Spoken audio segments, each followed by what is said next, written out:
Muy buenas tardes, muy estimadas alumnas, muy estimados alumnos.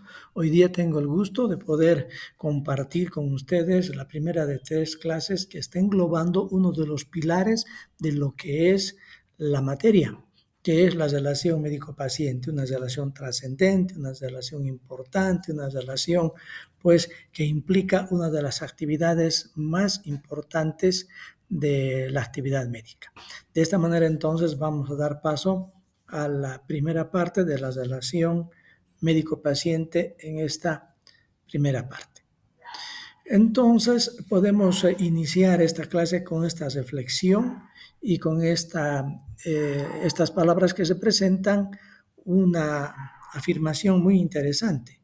Dice que ninguna enfermedad puede existir sin una persona que lo sufra. La enfermedad es una abstracción, es algo que ocurre en el contexto de la estructura mental y de las experiencias con el sujeto. En cambio, el paciente es la realidad concreta, es quien está padeciendo de algo, y cuando la enfermedad se convierte en un sujeto sufriente. Esta es una interesante forma de iniciar esta clase. Entonces, podríamos señalar de que la relación médico-paciente se estructura en un sistema determinado que está dado por todos los aspectos sociales, psicológicos, históricos que vive una determinada región. De esta manera, dentro de una visión sistémica, la consulta juega en la vida social de esta estructura como la parte de un todo que aporta al mantenimiento de la continuidad estructural. Estamos todos insertos en este sistema social y tenemos interacciones fundamentales. Este sistema que conforma esa vida social está institucionalizado. La relación médico-paciente está entonces dentro de un sistema social y esto está institucionalizado. ¿Por qué? Porque hay un regla o conjunto de reglas que los seres humanos que conformamos esa estructura social estamos obligados a hacerlas y cuyo incumplimiento de no seguir estas reglas es castigado. Eso es fundamental porque ahí se va a insertar la relación médico-paciente. Esto está manejado y estudiado por lo que llamamos los sociólogos funcionalistas, que tienen una visión sistémica. Entonces, una institución es una costumbre, una regla o un conjunto de reglas que deben cumplirse porque hace que la sociedad deba integrarse y deba continuar que sus miembros se conformen a sus reglas. Por eso decimos que la institucionalidad es muy importante para que todo se mantenga en una estructura y un orden. ¿Para qué? Para que la institución sea funcional. Y es funcional si contribuye a mantener el equilibrio y la continuidad de la sociedad, porque como toda entidad sistémica y de interacción, debe buscar el equilibrio, lo que llamamos la homeostasis. Así como una célula busca su propio equilibrio en el sistema de sustancias que ingresan y salen a través de la permeabilidad de la membrana, el ser humano también tiene una función de conseguir un equilibrio a través de su relación con los demás, su conducta, los aspectos sociales. También la sociedad busca en su estructura un equilibrio permanente. Entonces, este sistema que está institucionalizado en una sociedad tiene aspectos que determinan lo que es el estatus y lo que es el rol. Entonces, la relación médico-paciente, como está institucionalizada y el médico y el paciente tienen una función, el estatus entonces hace que el médico se ubique en un rango, en un lugar y el paciente en otro. Y todos los componentes de la sociedad entonces tengan un determinado estatus, el lugar que se ocupa en la sociedad y sus funciones. Por lo tanto, habrá cosas que se espera del médico que se espera del paciente. ¿Por qué? Porque hay un estatus, es un rango. Y el rol son las expectativas institucionalizadas por esa sociedad que hace que debamos cumplir ciertos papeles que hacen a la actividad del médico y hacen también a la vivencia del enfermo.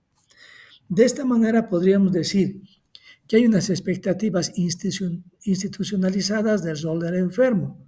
Esto ya lo habló Talcott y Parson en función de desarrollar estas ideas. Y esto es muy interesante porque es lo que la sociedad espera o acepta en el enfermo.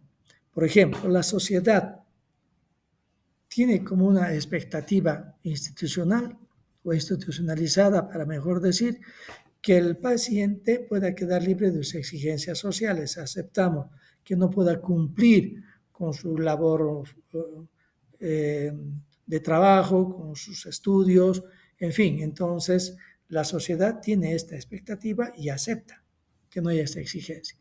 También la sociedad y esta expectativa institucionalizada señala que el paciente no es responsable de su enfermedad, que es como un evento por encima de lo que él desearía tener. También se espera que el paciente esté obligado a querer curarse, también a buscar ayuda médica.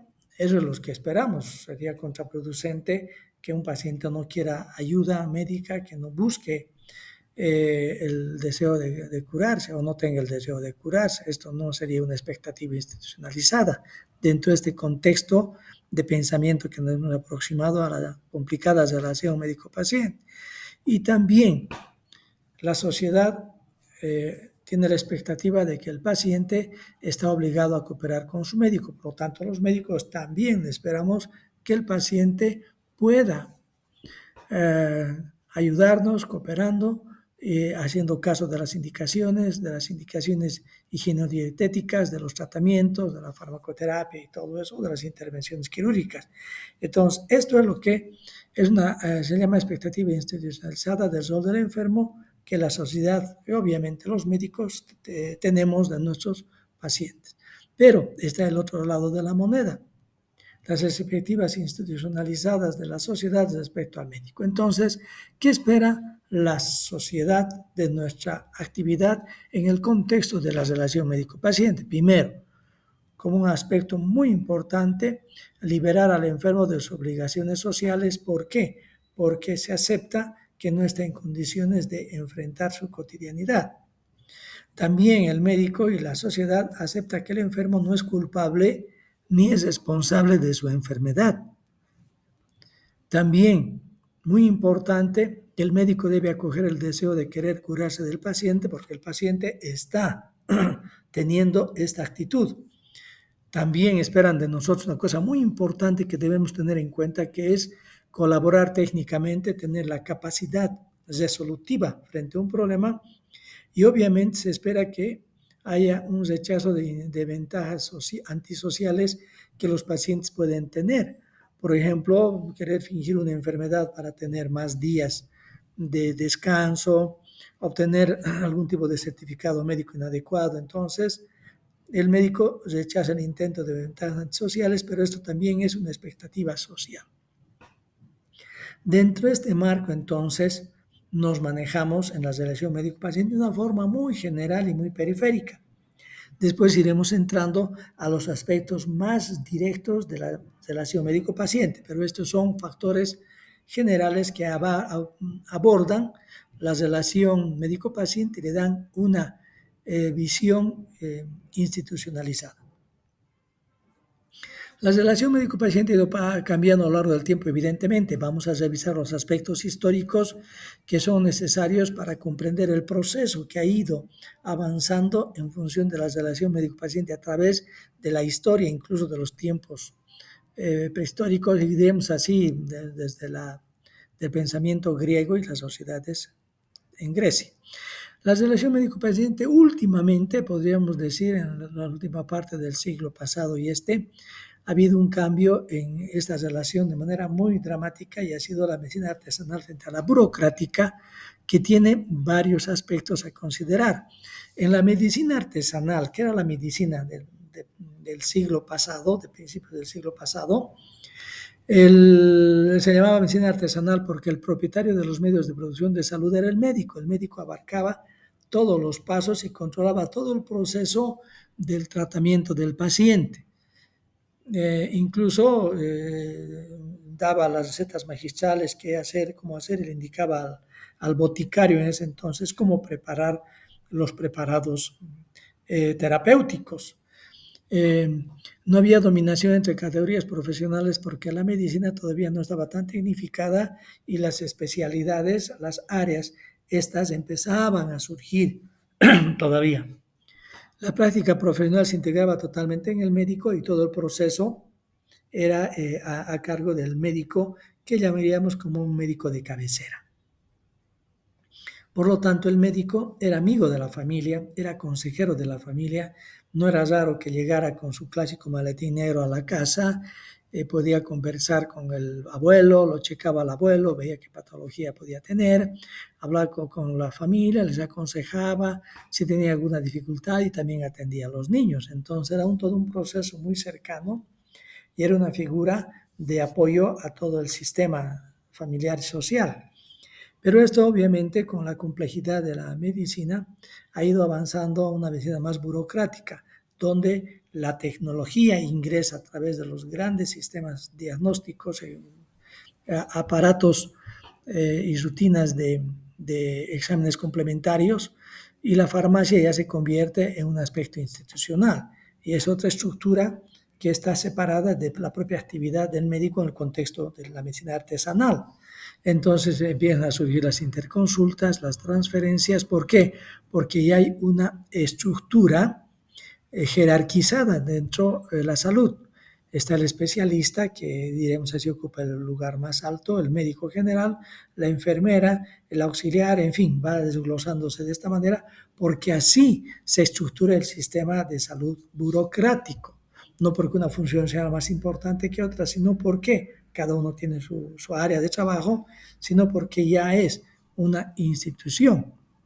Entonces la práctica, por lo tanto, se integra en el hospital y surge entonces todo este gran sistema tecnológico que va aportando hacia el tratamiento, hacia el diagnóstico y el tratamiento del paciente, pero el médico empieza a dejar de tener esta relación tan cercana y no se inmiscuye en asuntos familiares y se va ocupando más del paciente y los especialistas empiezan a tener un marco de acción mucho más estrecho porque ya abordan áreas muy específicas de las enfermedades del paciente.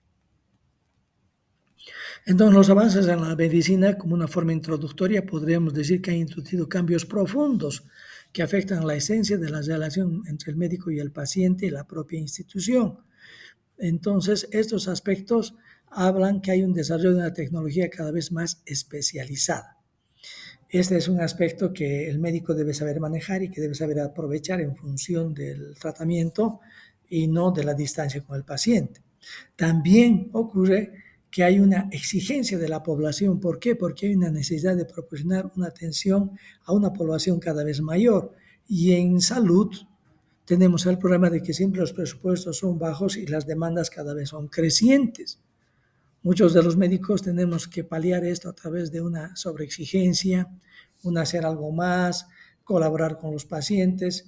¿Por qué? Porque aceptar también a veces que hay más pacientes los que vamos a poder manejar institucionalmente por eso, porque no podemos cubrir. Y esta es una situación que se debe resolver a través de mejores políticas de salud y sobre todo también de mejores presupuestos para el área de salud. Entonces, en este avance tecnológico, el modelo centrado en el médico y las instituciones hacen que se tenga que revisar el acercamiento hacia el paciente y el encontrar al enfermo detrás de la enfermedad. ¿Quién es el sujeto que está sufriendo esta enfermedad? Un acercamiento más humanístico, podríamos decir. Bueno, para poder entender la relación médico-paciente tenemos que ir a la historia y ir viendo cómo los procesos se han dado y entendiendo el comportamiento de la ciencia y de la medicina a lo largo de este proceso histórico. Entonces, el enfoque histórico podría partir para entender ya una forma de pensamiento más racional, diremos así, a pesar de que eso ya se estructura posteriormente, con el pensamiento griego, donde al principio la magia era lo que estaba presente porque el hombre no podía todavía entender la naturaleza. La naturaleza era una experiencia devastadora o que lo trascendía, era más que él. Entonces no podía entender los grandes fenómenos de la naturaleza.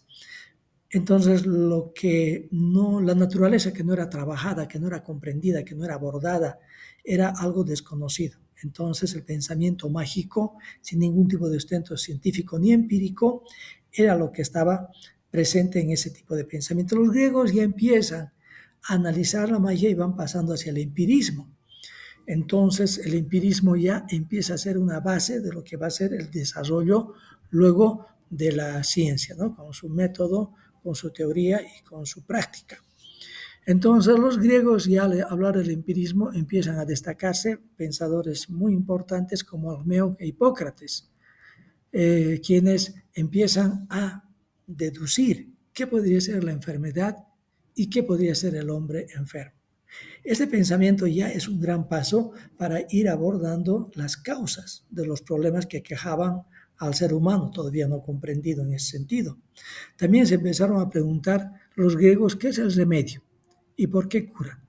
Entonces, basándose en el empirismo, empezaban a darse cuenta que había ciertas sustancias que podían hacer bien a un sujeto y otras sustancias que podían hacer daño. Entonces preguntaban qué es el remedio y por qué cura el remedio al sujeto. También ellos empezaron a hablar de que no debía haber solo un interés económico en la atención del paciente, sino también había que desarrollar la filia. La filia era la amistad. Ellos señalaban que la amistad era algo que debía estar presente. Y hablaron de la filantropía y la filotecnia, el amor hacia el otro, hacia el ser humano, y el amor a la técnica. Y se basaban en que el médico debe ejercitar más el oído y la palabra para hablar con el paciente, para ayudarlo, para comprenderlo. Y el eros, la vista, era algo que estaba fuera de la relación médico-paciente. ¿Por qué? Porque era más una relación con la sensualidad. Entonces, ellos hablaban de que el oído y la palabra eran lo fundamental en la relación y la filia, la amistad. Estas fueron las primeras bases que nos ayudaron a entender el pensamiento en ese sentido. Siguiendo con el enfoque histórico, en el pensamiento griego no era lo mismo el trato entre todos los enfermos. Ya saben que es una sociedad que tenía esclavos, por lo tanto, en el tratamiento con los esclavos, el tratamiento de los griegos era autoritario, prácticamente no se hablaba y aún más. Prácticamente los médicos no atendían a los esclavos. Quienes atendían a los esclavos era el esclavo de un médico que lo ayudaba, que veía y luego replicaba lo que había visto en sus compañeros de infortunio. Entonces era una situación donde el médico más atendía a la clase libre y a las personas con dinero. Entonces, con estos sujetos libres y del mismo nivel del médico, el médico atendía, instruía, les explicaba, les daba una explicación, pero con los esclavos no había tal trato. El pensamiento griego, si bien siente unas bases muy interesantes del desarrollo científico posteriormente, el pensamiento griego empieza a perderse cuando en la Edad Media surge el cristianismo, ¿no? Bueno, el cristianismo de la caída del Imperio Romano, que en realidad es el inicio de la Edad Media. Entonces el cristianismo empieza a ser de lado a la filia. El cristianismo dice, no, la filia no es importante en el trato con los enfermos, en el manejo de los enfermos, sino es la proximidad, sino atender a mi prójimo. El otro es mi prójimo. En ese sentido se abre una puerta para atender a todos, esclavos libres. ¿Por qué? Porque el otro es mi prójimo, el otro es a quien yo voy a ayudar, ¿no? Esto está muy bien representado en la historia del buen samaritano. En la parábola del buen samaritano, cuando el buen samaritano ayuda a alguien y lo lleva a un sujeto apaleado, que lo encuentra en el camino, lo lleva a un lugar para que lo atienda a una posta ahí y deja dinero y le pregunta el dueño de la posta, le dice, ¿quién es él? No sé quién será, yo lo voy a ayudar, pero porque es mi prójimo, es mi prójimo. Entonces el prójimo es algo que resalta el pensamiento cristiano en lugar de la filia. Pero el problema que se plantea es que el pensamiento cristiano pidió la técnica de curar, porque hace a un lado el principio del razonamiento natural, diremos así, de los griegos y del acercamiento hacia el empirismo, hacia la ciencia, por la proximidad y por el poder religioso.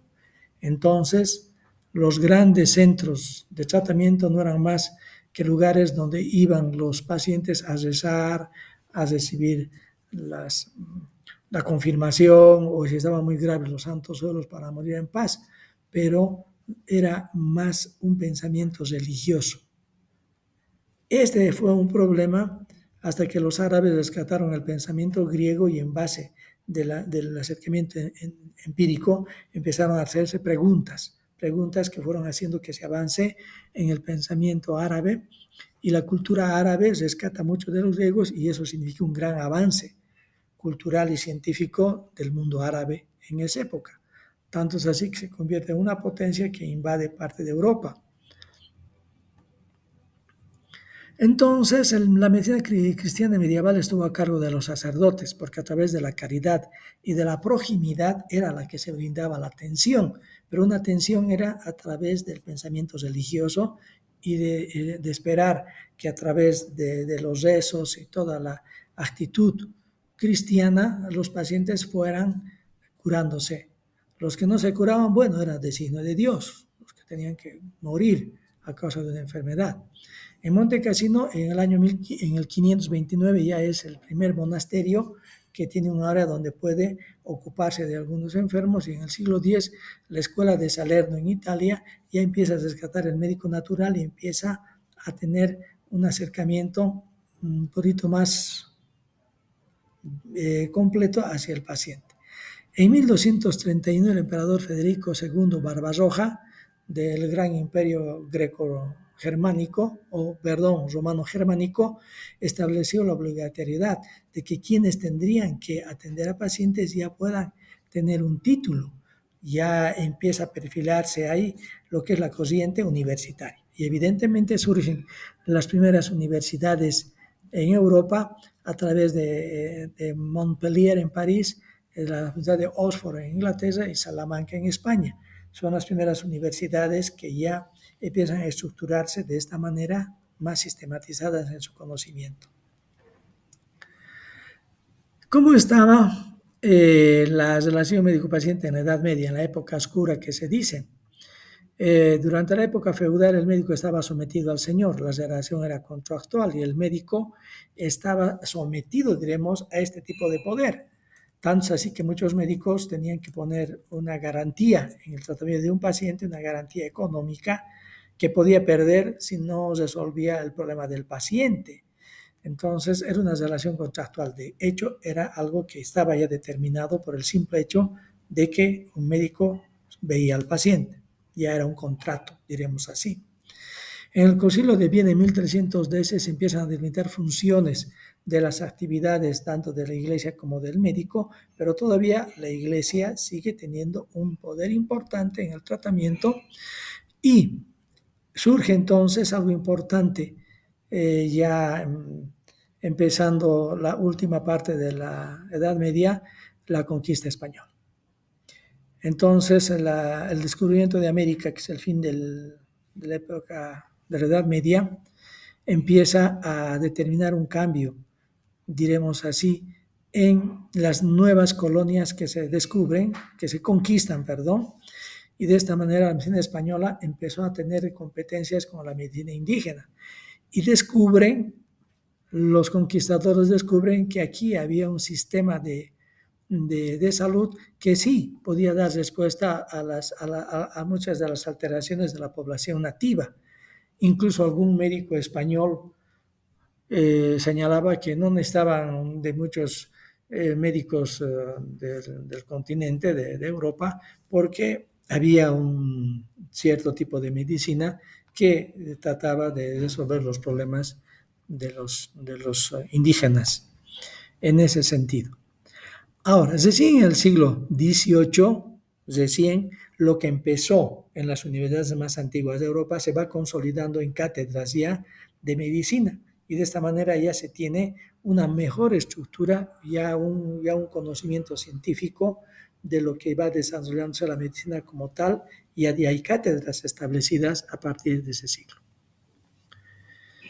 Otro hito que debemos nosotros reconocer que hace también un cambio en la relación médico-paciente en función de que se va pasando de una relación totalmente personal a una relación más social es en la Revolución Francesa en 1789 se empieza a constituir el modelo médico moderno y el control de todo el proceso de salud y enfermedad por los médicos, y empieza a determinarse esto, y cada vez más la medicina va entrando al mundo del laicismo. Entonces ya los laicos van dirigiendo los hospitales y la iglesia más va como aporte y como soporte. Dentro del área de la medicina psicológica y la psiquiatría, alrededor de 1800 surge Philippe Pinel, un psiquiatra francés que se basa mucho en el empirismo como base de la psiquiatría, y empieza a estructurar dentro de la especialidad una serie de pensamientos más acordes al desarrollo de la medicina, y elimina las creencias de que los demonios provocaban la enfermedad mental.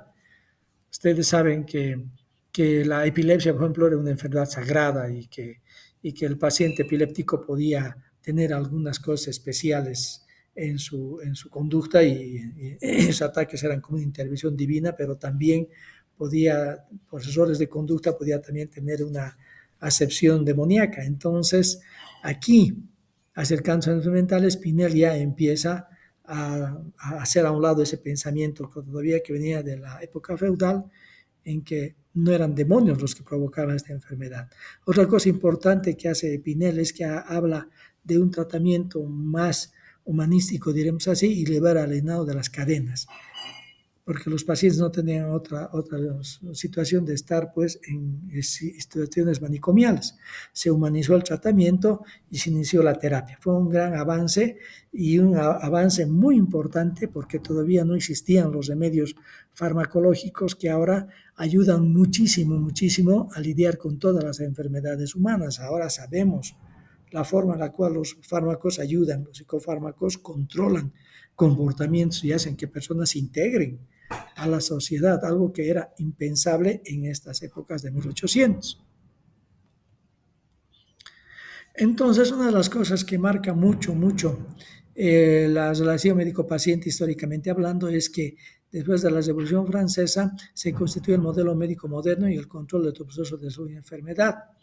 En el siglo XIX ya el hospital es prácticamente una institución laica con intervención del Estado, y todas las estructuras se manejan a través de los médicos que ya tienen una escuela formada, y de esta manera toman todo el control del proceso de salud y enfermedad. Pero aún así había dos tipos de médicos: un médico de cabecera y un médico que era un investigador.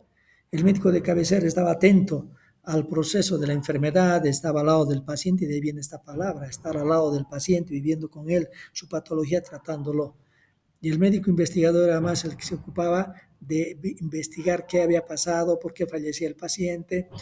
Ahí se desarrollaba la histopatología, la patología, el estudio de las causas y de las muertes de los enfermos, y el tratar de aportar a la ciencia médica. Posteriormente, Freud introduce el sujeto en la medicina. Sí, Freud agarra y Freud empieza a aportar lo que es el psicoanálisis, el estudio de la mente, y de cómo entonces el enfermo es un sujeto activo de su proceso de enfermedad, y es entonces parte de la relación médico-paciente de una forma activa y no solamente pasiva. La relación en la actualidad entre el médico y los enfermos se han interpuesto varios aspectos necesarios a considerar. La institución, que ya determina una forma en la cual el paciente ya no puede tener una salud indirecta con el médico, tendrá que ver qué médico le va a tocar, no puede elegir su médico, y es parte de lo que es un manejo institucional. La tecnología, que está presente y que es un gran aporte de la técnica hacia la medicina, pero debe ser manejada en un aspecto tal que nos ayude a mejorar la relación y nos ayude a seguir en relación con el paciente. Pero indudablemente ese aspecto institucional dentro de lo que es un complejo sistema de salud a través de instituciones y hospitales hace que haya demasiados trámites, burocracia, y que determine también la masificación en los sistemas de atención de salud. La relación médico-paciente en la actualidad podría señalar que está en crisis. Podríamos señalar que a lo largo del tiempo siempre ha habido situaciones de crisis en el tipo del pensamiento que se ha ido abordando, pero actualmente hay cosas que debemos cuidar y debemos entonces poner sobre el tapete para entender cuáles son los aspectos que podrían plantearnos una crisis en la relación médico-paciente. Primero, la tecnificación extremada que puede poner una distancia en el manejo. Hay pacientes que pueden decir, el doctor me ha escuchado muy poco y me ha dado estudios para esto, para esto, para esto, para esto, me ha dado una tomografía, me ha dado una resonancia y me ha preguntado algunas cosas y directamente me ha dado esto. Entonces el paciente siente que no ha llegado al médico. Luego, otra cosa muy importante es no tomar en cuenta la psicoterapia, los aspectos psíquicos y el manejo que puede ayudar mucho el médico a su paciente a través de la palabra y la relación terapéutica que da lugar a la transferencia. Ya veremos nosotros en las clases siguientes los interesantes fenómenos de la transferencia y contratransferencia que tienen que ver con los aspectos psicológicos y psicodinámicos en la relación médico-paciente que debe ser conocida y manejada por el médico. Después, otro aspecto que podría llevar a una situación de crisis es la socialización de la medicina y la masificación. Cada vez tenemos más y más pacientes que requieren la atención de los médicos y los médicos no podemos satisfacer toda esta exigencia. Y algún profesor en gerencia hospitalaria decía de que la administración de la economía en salud es administración de la pobreza en realidad, porque los porcentajes para salud son muy pequeños y para salud mental mucho más. Entonces siempre vamos a estar lidiando con esto. Otro aspecto que actualmente incide en la relación médico-paciente puede ser el Internet y la propaganda farmacéutica.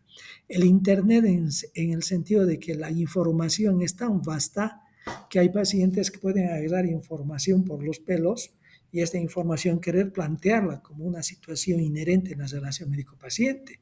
Y el médico tiene que orientar, tiene que poder tener la paciencia y la capacidad de decirle al paciente que no todo lo que se dice es algo comprobado en la información que puede llegar a Internet y que tiene que haber información pertinente y que tenga una base razonable y que tenga evidencia científica, ¿no?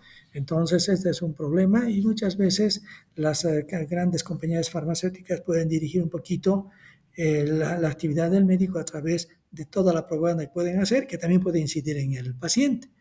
Y el paciente también imbuido de esta dirección farmacéutica puede estar en ciertas exigencias que el médico debe saber, conocer, que está en la relación médico-paciente y que debe ser abordada de una manera muy racional. Y otra situación que puede llevar a una situación de crisis o en la relación es la escasa importancia que le puede dar el médico a la relación médico-paciente y a la forma de poder establecer una adecuada interacción muy humana, muy empática con el paciente. Una palabra que ha sido interesante de analizar es esta de medicalización indefinida. ¿Qué significa esto? A partir de la Revolución Francesa, el Estado ha tenido un cambio frente a los problemas de salud y enfermedad y por lo tanto ha mostrado una preocupación y por la salud pública de las sociedades, entonces empiezan a surgir actos de autoridad donde el sistema de salud empieza a tener una exigencia y empiezan a surgir las políticas de salud, la preocupación por los obreros, los trabajadores en general.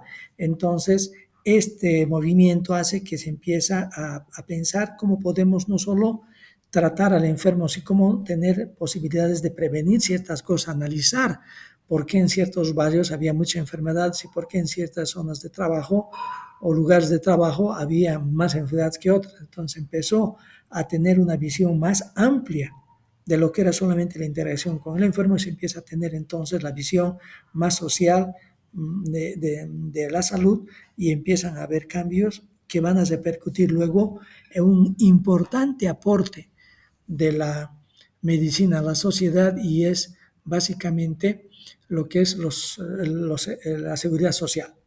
Pero la medicina, la medicación indefinida se refiere básicamente al que al entrar en este mundo social de la medicina empieza a ocupar muchos espacios de la sociedad.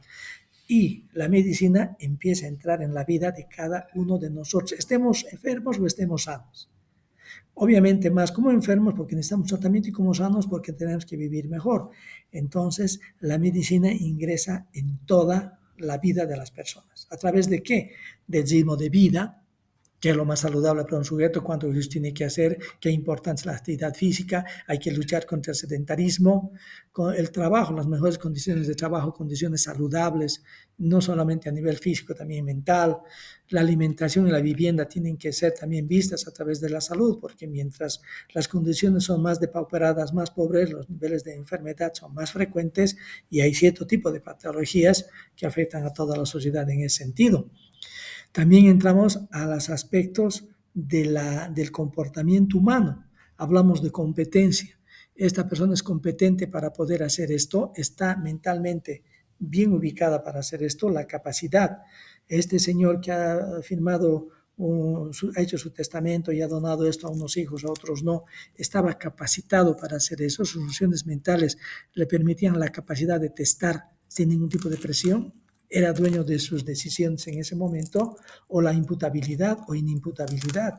El sujeto que ha cometido un delito es responsable de sus actos, ha sido un acto que ha sido voluntariamente realizado, ha llenado todos los procesos voluntarios de la decisión o no, o el paciente tiene una enfermedad que lo enajena, que lo incapacita y por lo tanto frente a un delito lo hace inimputable, por ejemplo. Entonces, la medicalización definida es una forma de explicar que la medicina está en toda la vida de los sujetos.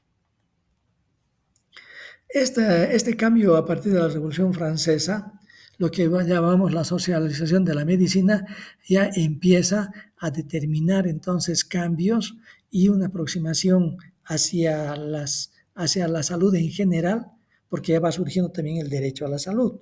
Entonces el Ministerio de Salud empieza a tener los hospitales de primer, segundo, tercer nivel, los centros de atención primarios, hospitales de segundo nivel con las especialidades básicas y tercer nivel ya con especialidades mucho más restringidas, diremos así, y centros de institutos como de cardiología, como de psiquiatría, neumología, en fin. También la seguridad a corto plazo, que tiene una gran inferencia en nuestro sistema, representadas por la Caja Nacional de Salud, la Caja Petrolera de Salud, CORDE, Seguro Social Universitario, Caja Bancaria y muchas instituciones que cuentan con seguros sociales que implican en este abordaje más íntegro y más universal hacia la salud y la enfermedad. Luego están las instituciones sociales que se ocupan de la salud como ONGs, actividad privada con grandes centros reconocidos en nuestro medio, y el Seguro Universal de Salud, que trata de abarcar a la mayor cantidad de población, el famoso SUS que llamamos. Entonces, actualmente exigen más los pacientes, evidentemente. Esta es una situación que se ha planteado y el paciente, de ser un sujeto pasivo frente a la enfermedad, se ha convertido en un sujeto activo que toma relevamiento e interés en su tratamiento. Entonces, la salud se toma popular y la gente sabe más acerca de enfermedades, tratamientos y las limitaciones de la medicina y también sus posibilidades. Ya los pacientes están más imbuidos de información. ¿Por qué? Porque el misterio se ha develado. Los pacientes saben que la salud es un derecho universal. Esto ya es algo establecido por todas las constituciones políticas de los países, y quienes aceptaban el sufrimiento como irremediable, aceptaban de manera paciente lo que le estaba ocurriendo, hoy exigen con justicia al médico que les atienda con prontitud y eficacia y están dispuestos a reclamar sus errores y falta de interés en caso de que los hubiera. Afortunadamente, la actitud del médico es siempre una actitud proactiva, es una actitud responsable y siempre empática, y esa es parte de lo que vamos a ir ya entrando en terreno en la siguiente clase sobre la propia relación médico-paciente, la interacción ya con un sujeto determinado, los aspectos psicológicos tanto del médico como del paciente para entender esa compleja interacción trascendente y muy especial. De esta manera, entonces, hemos llegado al final de esta clase. Les agradezco mucho la atención. Vamos a estar compartiendo la segunda parte de la relación médico-paciente el siguiente jueves. Les deseo una agradable semana, que todo esté bien, todos reciban un afectuoso saludo. Muy buenas tardes.